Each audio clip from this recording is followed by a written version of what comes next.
Can you tell the jury how long, from your experience, text messages are available to be retrieved when under a subpoena? Are we speaking about content, or are we speaking about just the fact that text messages were sent? Let's take them in categories. Let's talk about, first of all, let's talk about the text message itself in terms of the communication, not the content, but the communication. How long does that hang around? Depends on the subscriber. Okay. Do you have a range in terms of from subscriber to subscriber? So we utilize a cheat sheet that I have on my desktop computer, but it's a work product that FBI CAST has put out, but it tells you each subscriber and their duration of time in which they keep those records. It varies from some subscribers for 1 year, or it could be extended more, a handful of years. They've drawn back over the last few years because the amount of text messages have been sent are larger nowadays versus 20 years ago, right? So it changes, but probably years ago, when I first started my law enforcement career, you were able to get a search warrant and see content.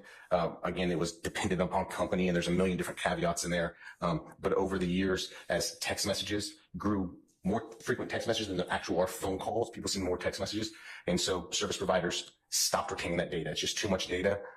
There might be one company, I'd have to look at the cheat sheet, but there's one company maybe out there that retains it maybe for 3 days, and you'd have to have a preservation request in, or just get lucky with a search warrant within 3 days. But that might have changed since the last time I've looked at that cheat sheet. So from the outside, sending a legal process to a service provider, you don't expect to see content anymore in investigations. Okay. If you actually, let's say you're investigating a case and you actually have a phone of interest, the contents of that particular phone, provided those contents are not deleted, they would remain in the phone. Is that correct? So there's caveats and everything in investigations. First, you have to be able to have the physical device. Then you have to be able to access the physical device. Is it encrypted? What type of passcode? There's a million caveats in there. Is it a 4-digit passcode, a 6-digit passcode? Is it alphanumeric, 15-digit? There's a million caveats. But if you can get into the device, there's settings within your phone that you can have text messages delete after 30 days. Are we talking about iPhones? Are we talking about Androids? There's so many caveats in there. But can you, in the perfect situation, get a phone, have the password, or be able to bypass the password, dump the text messages? Absolutely, you can do that.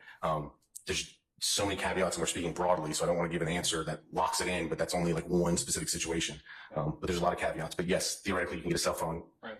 So get a tool and extract text messages, yes. Right. So if you have the password and you have the access, you should be able to have that content in that particular cell phone, right? Again, there's a million caveats out there, so I don't want to lock in. The tool, the forensic tool that's being utilized, such as Cellbrite or Axiom, they also have to have compatibility with that device.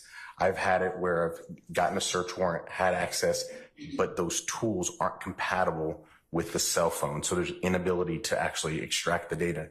Again, it's technology. There's a million caveats out there. But theoretically, yes, if you have access, you have the passcode, you have the legal process, it does fit, the software does fit compatibility with the forensic tool. Yes, you can plug it in, and yes, you can download that information in that scenario.